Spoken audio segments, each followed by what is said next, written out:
Parfois, c'est comme une cage invisible, un étau silencieux, installé autour de toi. Ce ne sont pas les murs qui t'enferment, ni les portes qu'on ferme sur ton passage, mais quelque chose de plus subtil, de plus douloureux encore. Tes propres pensées, ces pensées qui tournent, qui reviennent, qui ne te laissent aucun répit. Tu te retrouves à vivre dans une prison mentale que personne ne peut voir, sauf toi. Tu sens l'oiseau à l'intérieur de toi, qui se débat doucement, impuissant, contre ces barreaux que toi seul peux sentir. Chaque jour, tu te promets que ça ira mieux demain. Et chaque matin, la cage est toujours là, intacte, comme si tu n'avais jamais cessé d'y être enfermé. Ce n'est pas une faiblesse d'avoir été capturé par ta propre tête. Ce n'est pas un manque de volonté ou de courage. C'est simplement humain. Humain comme toi, humain comme moi, humain comme toutes ces âmes qui cherchent désespérément une sortie sans la trouver. Cette douleur silencieuse ne fait pas de bruit. Elle se cache derrière un sourire forcé au travail, dans une fatigue trop vite balayée d'un geste de la main, ou dans ces nuits interminables où tu fixes le plafond en te demandant pourquoi tu ne parviens pas à arrêter de penser. Je le sais, je le vois. Ta lutte n'est pas visible aux yeux du monde, mais je la ressens comme si c'était la mienne. Et tu n'es pas seul. Sénèque disait que l'esprit est comme un jardin. Si on ne fait rien, les mauvaises herbes poussent d'elles-mêmes, envahissent tout et étouffent ce qui pourrait fleurir. Ces mauvaises herbes, ce sont tes ruminations, tes pensées négatives, ces scénarios sombres que tu imagines encore et encore. Chaque mauvaise herbe est un doute, une peur, un souvenir qui revient sans cesse pour t'empêcher d'avancer. Ton esprit ne cesse de nourrir ce que tu voudrais oublier, au lieu de cultiver ce que tu voudrais devenir. Pourtant, au fond de toi, derrière ces herbes envahissantes, il y a une terre fertile, prête à accueillir autre chose, une autre façon de penser, une autre façon de vivre, une autre manière d'être libre, enfin. Épictète, lui, nous rappelle doucement que ce n'est jamais l'événement qui trouble l'homme, mais l'idée qu'il s'en fait. C'est peut-être dur à entendre au début, mais écoute bien cette vérité, car elle peut tout changer. Ce n'est pas ce qu'on t'a fait subir, ce n'est pas ce que tu as vécu, ce n'est même pas ce qui s'est passé hier, qui définit aujourd'hui ta souffrance, mais c'est la façon dont tu continues à raconter cette histoire à ton âme. Et si tu décidais d'ouvrir doucement une autre porte, celle d'une nouvelle interprétation de tout ce que tu vis? Et si, au lieu d'être victime du récit que tu portes, tu devenais doucement le créateur silencieux d'une histoire nouvelle? Tu n'as pas besoin de changer les autres. Tu n'as jamais eu besoin de changer les autres. Ta cage s'ouvre de l'intérieur. Et cette clé, je vais te la donner. Non pas comme une promesse vide ou une formule magique, mais comme un chemin de dignité retrouvée, une invitation calme et claire à transformer tes blessures silencieuses en forces intérieures. Ces clés, héritées des plus grands sages, ne sont pas seulement des mots, ce sont des expériences vécues, des vérités éprouvées. Je les partage avec toi parce que je sais qu'elles peuvent aussi devenir tiennes. Je te tends cette main silencieuse pour que tu puisses enfin goûter à la liberté intérieure que tu mérites. Tu n'as pas besoin de crier. Tu n'as jamais eu besoin de crier. Le silence que tu portes en toi n'est pas une faiblesse. Il est ta force, ta possibilité, ton nouveau départ. Alors respire doucement. Ouvre ton cœur et prépare-toi à changer de mentalité. Pierre après pierre, pensée après pensée, à partir d'ici, à partir de maintenant. Il y a des jours où chaque difficulté ressemble à une sentence, comme si la vie prenait plaisir à dresser des murs devant toi. Tu avances, tu tombes, tu recommences, tu échoues. Et plus tu essaies, plus tu as cette impression amère que quelque chose, quelque part, cherche à t'éteindre. C'est un sentiment sourd, récurrent, qui t'épuise plus que la fatigue elle-même. Celui d'être condamné, Nande, à recommencer une bataille que tu ne gagnes jamais. Tu t'interroges, tu doutes. Pourquoi ça m'arrive encore? Pourquoi maintenant? Pourquoi moi? Ce n'est pas un caprice mental, c'est une douleur bien réelle. Ce n'est pas seulement une série de frustrations extérieures, c'est une blessure intérieure qui s'aggrave chaque fois que tu interprètes l'obstacle comme une malédiction.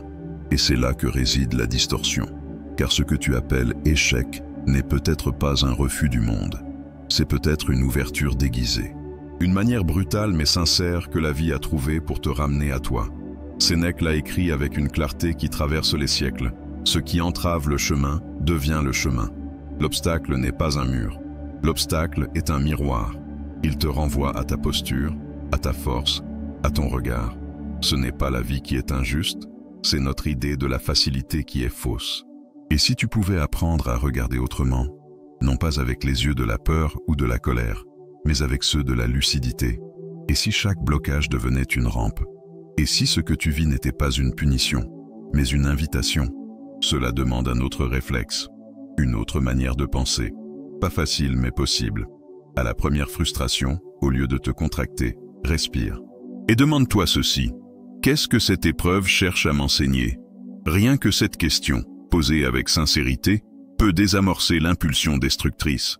Elle crée un espace, un recul, une clarté. Elle transforme l'instant en enseignement.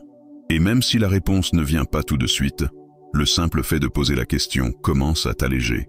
Pense à un fleuve. Il ne se bat pas contre les rochers. Il les contourne, il les polit, il les transforme. Il avance toujours, non parce qu'il est plus fort que la pierre, mais parce qu'il sait se faufiler. Le fleuve ne cherche pas à imposer sa route. Il épouse les formes, s'adapte et continue. Voilà ce que signifie redéfinir l'obstacle. Ne plus lutter en vain, mais transformer l'énergie de la résistance en mouvement conscient. Chaque douleur peut devenir un levier, chaque fermeture, un redémarrage. Ce que tu vis n'est pas là pour te briser, mais pour t'éveiller.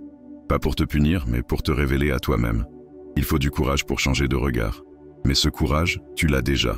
Tu l'as eu 1000 fois, même quand personne ne l'a vu. Il est là, silencieux, usé peut-être, mais encore vivant. Tu n'as pas été faible. Tu as été humain et maintenant tu choisis. Soit tu continues à croire que le mur est un mur, soit tu comprends enfin que c'est un passage secret, caché derrière la peur. Tu peux apprendre à redéfinir. Non pas pour positiver naïvement, mais pour récupérer ton pouvoir intérieur. Parce que ce que tu regardes change, quand tu changes la manière dont tu le regardes. Et cette transformation, aussi discrète soit-elle, peut marquer le début d'une liberté nouvelle. Il y a des instants où tout déborde. Une parole blessante, un message ignoré, une critique mal placée. Et soudain, c'est l'explosion à l'intérieur. Une vague d'émotions monte, incontrôlable, brûlante, presque douloureuse. Tu sens ton cœur battre trop vite, ton souffle devenir court, et ton esprit s'embrume comme si tout l'intérieur de toi criait en silence. Tu te laisses emporter. Tu réagis trop vite, trop fort. Puis vient le regret, le malaise, la sensation d'avoir perdu quelque chose de toi dans ce débordement. Tu n'as pas compris ce qui t'a emporté. Tu sais juste que c'était plus fort que toi. Mais ce n'est pas la réalité qui t'a renversé. C'est ton interprétation de cette réalité. Ce n'est pas le regard de l'autre. Ce n'est pas sa phrase. Ce n'est pas son absence.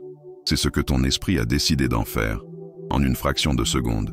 Une pensée rapide, automatique, chargée d'anciennes douleurs non digérées. Et cette pensée-là, tu l'as crue. Tu l'as laissée passer la porte de ton esprit sans la questionner.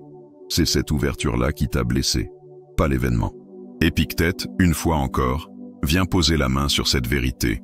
Ce n'est pas ce qui arrive, mais notre regard sur ce qui arrive. Ce regard, c'est ton pouvoir. Ce jugement initial, c'est la clé. Tu ne pourras pas empêcher les autres d'agir, ni la vie de t'envoyer des imprévus, ni ton passé de te revenir par vagues. Mais tu peux, à chaque instant, décider ce que tu laisses entrer. Tu peux installer un filtre, une pause, un temps d'arrêt avant de réagir. C'est ce que les stoïciens appelaient la maîtrise du jugement. Cette capacité à suspendre la réaction, à observer d'abord. Non pour fuir, mais pour choisir consciemment. Et si tu installais à l'entrée de ton esprit un petit portillon, pas une barrière rigide, pas une muraille, mais un sas de clarté. Chaque pensée arrive, tu la regardes, tu la ressens, puis tu lui poses une question simple. Est-ce vrai? Est-ce utile? Est-ce juste? Et seulement ensuite, tu décides si elle mérite d'entrer. 5 secondes. 5 secondes de lucidité. C'est tout ce qu'il faut pour empêcher une avalanche, pour garder ta paix, pour ne pas tout perdre à cause d'une tempête émotionnelle passagère. Ce geste si discret est une révolution. Il transforme ton esprit en sanctuaire. Il fait de toi non plus une victime des émotions, mais un gardien bienveillant de ton espace intérieur. Tu ne refuses pas ce que tu ressens. Tu ne nies pas ta douleur. Tu crées juste une distance entre ce que tu ressens et ce que tu choisis de nourrir. Et cette distance, c'est là que naît la liberté. Tu n'as pas besoin de tout comprendre tout de suite. Tu n'as pas besoin de tout contrôler. Mais tu peux apprendre à différer ta réaction, à ne plus confondre une pensée avec une vérité, à ne plus laisser entrer n'importe quoi dans le sanctuaire de ton esprit. Ce que tu accueilles, tu deviens. Et parfois, pour retrouver le calme, il suffit simplement de garder la porte fermée quelques secondes de plus. Le monde peut bien s'agiter. Les autres peuvent parler, juger, provoquer. Mais toi, tu restes là, présent, calme, souverain, en toi-même. Tu n'as pas réagi, tu as choisi. Et ce choix-là, personne ne peut te l'enlever. Parce qu'il est la preuve silencieuse que tu te respectes enfin. Il est facile de voir ce qui manque. C'est presque instinctif. L'esprit humain, façonné pour survivre, s'accroche aux absences plus qu'aux présences. Tu ouvres les yeux et tu vois ce qui n'est pas là. L'amour qu'on ne t'a pas donné, le message qu'on n'a pas répondu, l'effort qui n'a pas été reconnu. Tu vois l'ombre avant la lumière, et jour après jour, tu finis par croire que ta vie est faite de trous, de vides, d'attentes sans écho. Tu n'es pas seul. Beaucoup vivent dans ce manque, comme dans une chambre trop sombre, les yeux fixés sur ce qui ne vient pas. Mais ce regard-là te consume. Il alimente l'amertume. Il renforce le sentiment d'injustice, même quand l'injustice n'est pas réelle. Tu finis par croire que tout est refusé, alors que beaucoup t'est simplement invisible. C'est une douleur profonde, mais aussi une erreur de perception. La rareté n'est pas toujours une injustice. Parfois, c'est juste une inattention.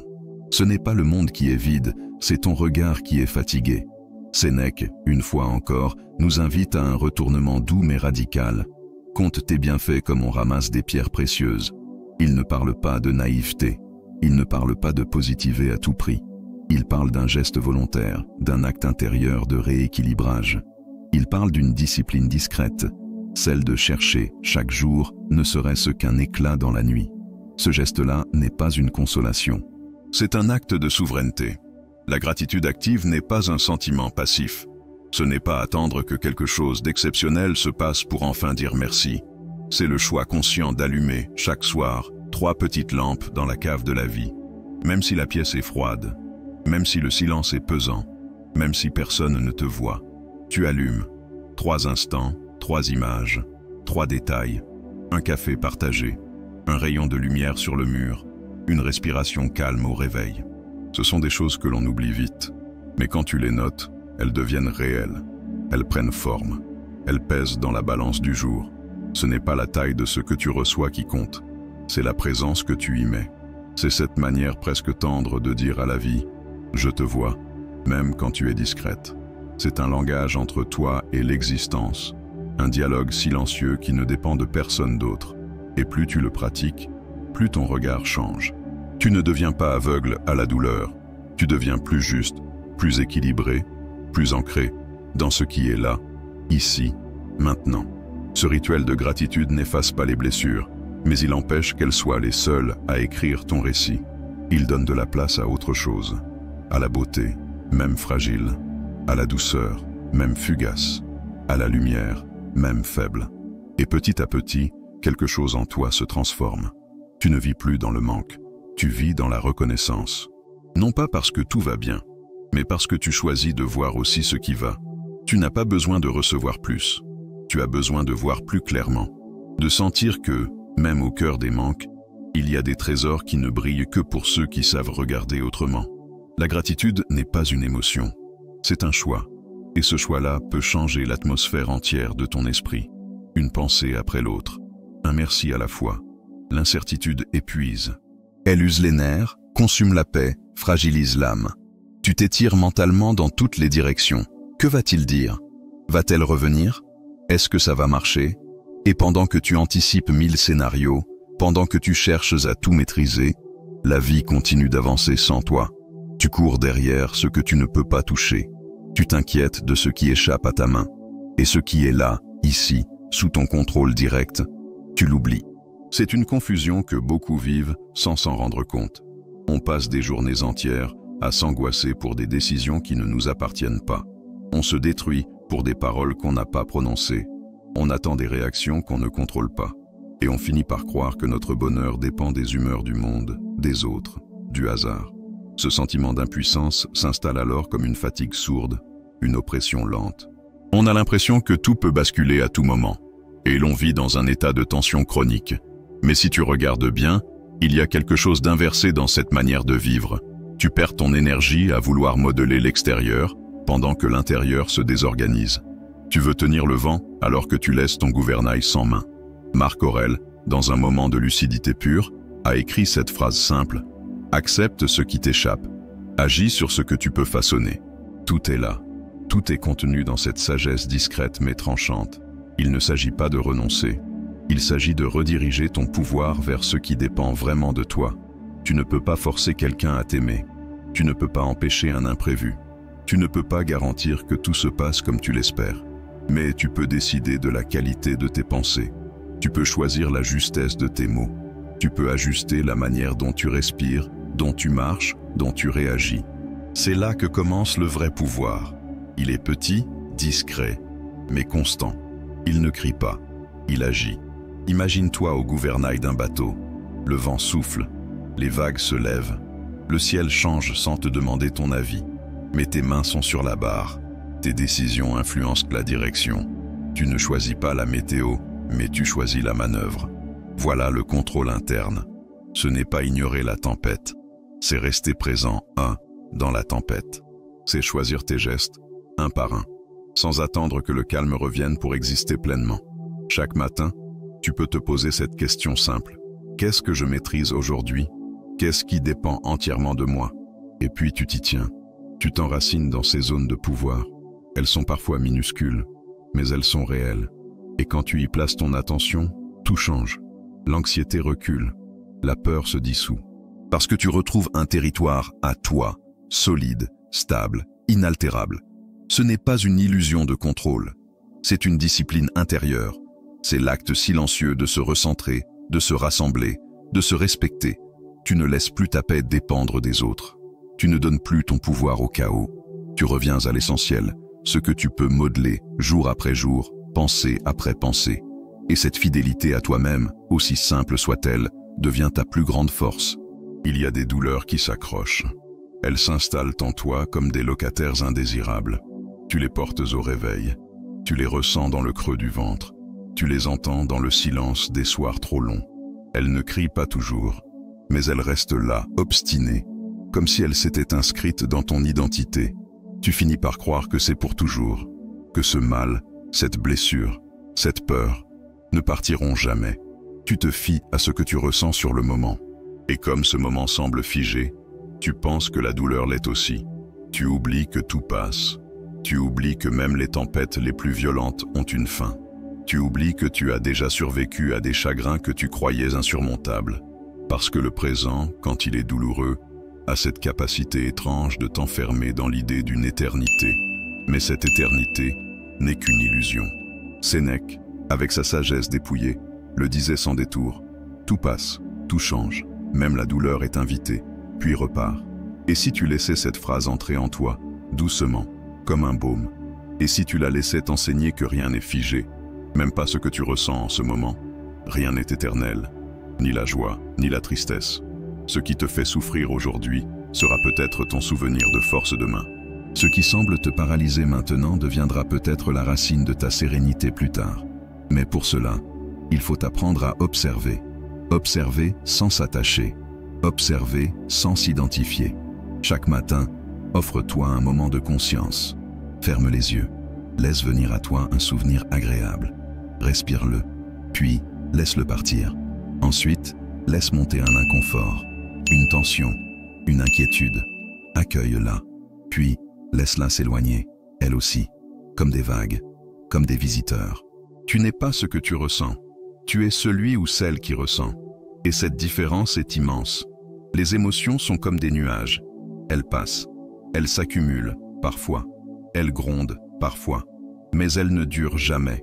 Le ciel, lui, reste. Et ce ciel, c'est toi.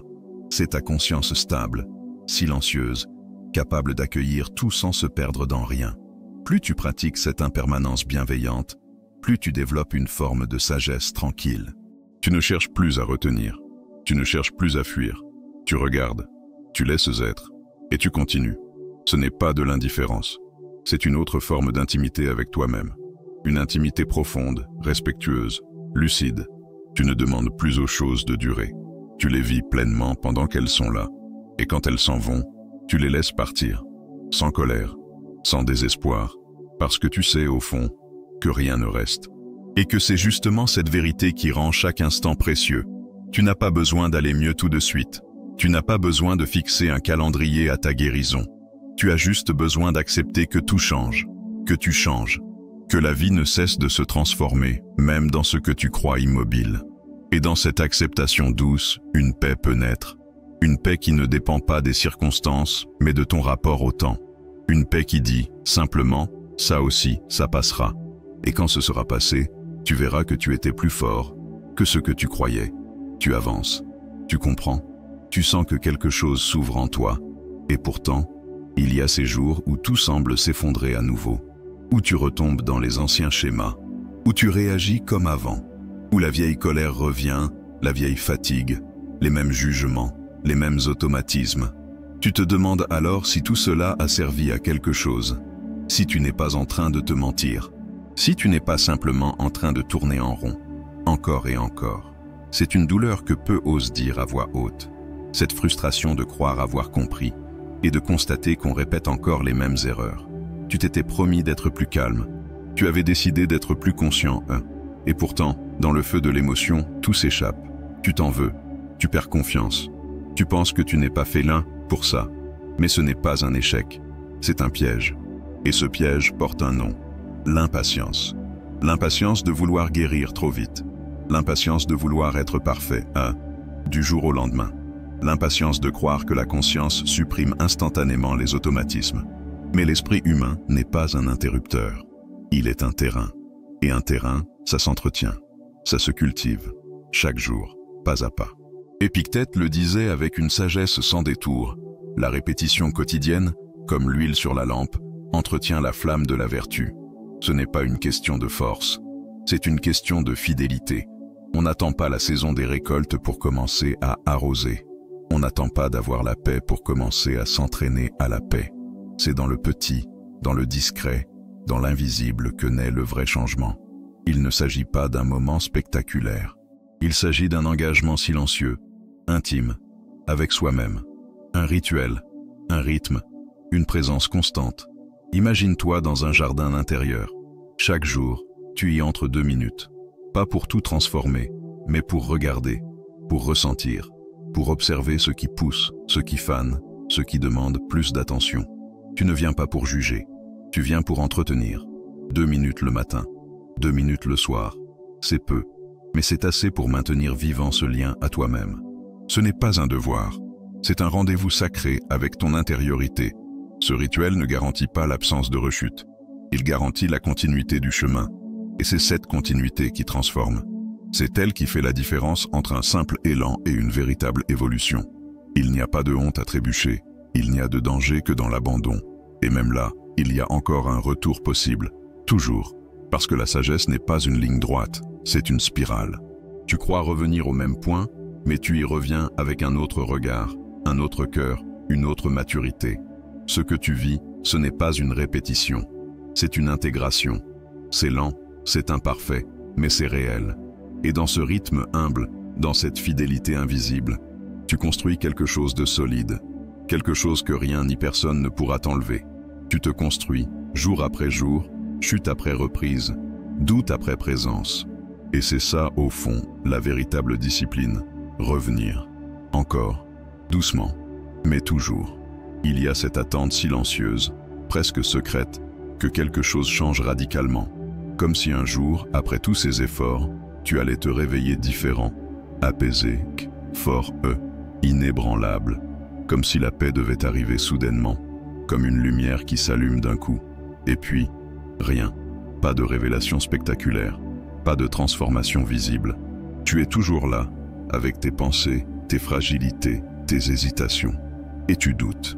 Tu doutes que les efforts servent à quelque chose. Tu doutes que la pratique stoïcienne ait un effet réel sur toi. Ce doute, lui aussi, fait partie du chemin. Il ne faut pas le fuir. Il faut l'écouter, sans lui céder, car il est né d'une erreur discrète, mais puissante. L'idée que le changement devrait se voir, s'immédiatement sentir, être spectaculaire. Mais la sagesse, la vraie, ne fait pas de bruit. Elle ne cherche pas l'éclat. Elle s'enracine, en silence, Elle se glisse dans les gestes du quotidien, dans les pensées que tu ne nourris plus, dans les réactions que tu choisis de différer, dans les colères qui s'éteignent plus vite qu'avant. Sénèque écrivait avec une tendresse lucide. La feuille ne se voit pas pousser, mais change un arbre. Et si tu regardes bien, tu comprendras. Tu n'es plus exactement le même qu'hier. Tu ressens les choses autrement. Tu prends un peu plus de recul. Tu réponds différemment. Tu t'énerves peut-être, mais tu reviens à toi plus vite. Tu n'évites plus toujours la douleur, mais tu ne la fuis plus de la même manière. Et ça, c'est une évolution, une croissance, une preuve que tu avances, même si ce n'est pas spectaculaire. Pour rendre ce progrès visible, il faut parfois le faire apparaître autrement. Non dans les grands gestes, mais dans les détails. Tenir un journal, par exemple. Non pas un carnet de performance, mais un carnet de conscience. Y noter, chaque soir, un changement, un petit pas, un apaisement, une décision différente. Ce ne sont pas des victoires à célébrer bruyamment. Ce sont des marques de présence à toi-même, des empreintes intérieures que tu déposes chaque jour. Pense à une perle. Elle ne se forme pas en un instant. Elle naît dans l'ombre d'une coquille, lentement, patiemment, couche après couche. À l'intérieur, un grain de sable. À l'extérieur, le temps. Et au milieu, un travail invisible, mais ininterrompu. Ta transformation intérieure ressemble à cela. Elle ne se crie pas, elle ne se montre pas. Elle se révèle, avec le temps, dans la texture même de ton regard, de ta voix, de ton silence. Il n'y a pas de fin au chemin. Il n'y a pas de point d'arrivée où tout serait enfin réglé. Mais il y a des étapes, il y a des marqueurs, il y a des instants où tu sens que, malgré tout, quelque chose en toi s'est déplacé. Tu ne réagis plus comme avant. Tu sens l'espace entre le choc et la réponse. Et cet espace, c'est toi qui l'as créé. C'est dans cet interstice que ta liberté prend racine. Alors ne cherche pas à prouver que tu as changé. Sois juste présent à ce qui change. Note-le, honore-le. Et surtout, ne minimise pas. Parce que chaque geste de conscience, aussi petit soit-il, est une victoire silencieuse sur l'ancien soi. Une preuve que tu es déjà en train de renaître. Lentement, profondément, vraiment. Tu es resté jusqu'ici. Cela veut dire quelque chose. Cela veut dire que quelque chose en toi ne veut plus seulement survivre. Quelque chose en toi veut renaître. Lentement, profondément, sans bruit. Ces 5 clés stoïciennes ne sont pas des solutions magiques. Elles ne sont pas là pour réparer ce qui t'a été arraché, ni pour effacer les blessures. Elles sont là pour autre chose, pour t'aider à marcher debout dans ta propre vie, pour t'apprendre à respirer au milieu du chaos, pour t'enseigner que la paix intérieure ne dépend pas du monde, mais de ta façon de t'y tenir. Tu n'as pas besoin de tout comprendre pour commencer. Tu n'as pas besoin d'être parfait pour être digne. Tu n'as pas besoin d'aller vite. La transformation, la vraie, ne fait pas de bruit. Elle est presque imperceptible. Et pourtant, elle est là, dans chaque pensée que tu choisis de ne plus nourrir, dans chaque mot que tu décides de ne plus dire, dans chaque moment où tu reviens à toi au lieu de courir vers l'autre. Sénèque écrivait « La vraie richesse est celle de l'âme, cultivée chaque jour. Ce que tu construis ici n'est pas un personnage, ce n'est pas une façade, c'est un centre, une posture, une manière d'être qui ne cherche plus à convaincre, mais à exister pleinement, en paix avec elle-même. Et cette richesse-là, personne ne peut te la voler. » Épictète, lui, disait « Ce n'est pas l'homme qui subit, mais l'homme qui gouverne son jugement, qui est libre. Tu ne pourras jamais tout maîtriser, mais tu peux toujours revenir à ce regard, ce jugement, cette interprétation qui apaise. Là où avant tu t'effondrais, tu peux maintenant respirer. Là où tu criais, tu peux maintenant te taire. Pas par peur, par souveraineté, parce que tu sais, parce que tu sens que ton silence n'est plus une absence, mais une présence totale à toi-même. Et maintenant, que reste-t-il? Peut-être une décision simple, pas spectaculaire, pas bruyante, mais essentielle. Choisir une clé, une seule, et l'habiter pendant une semaine.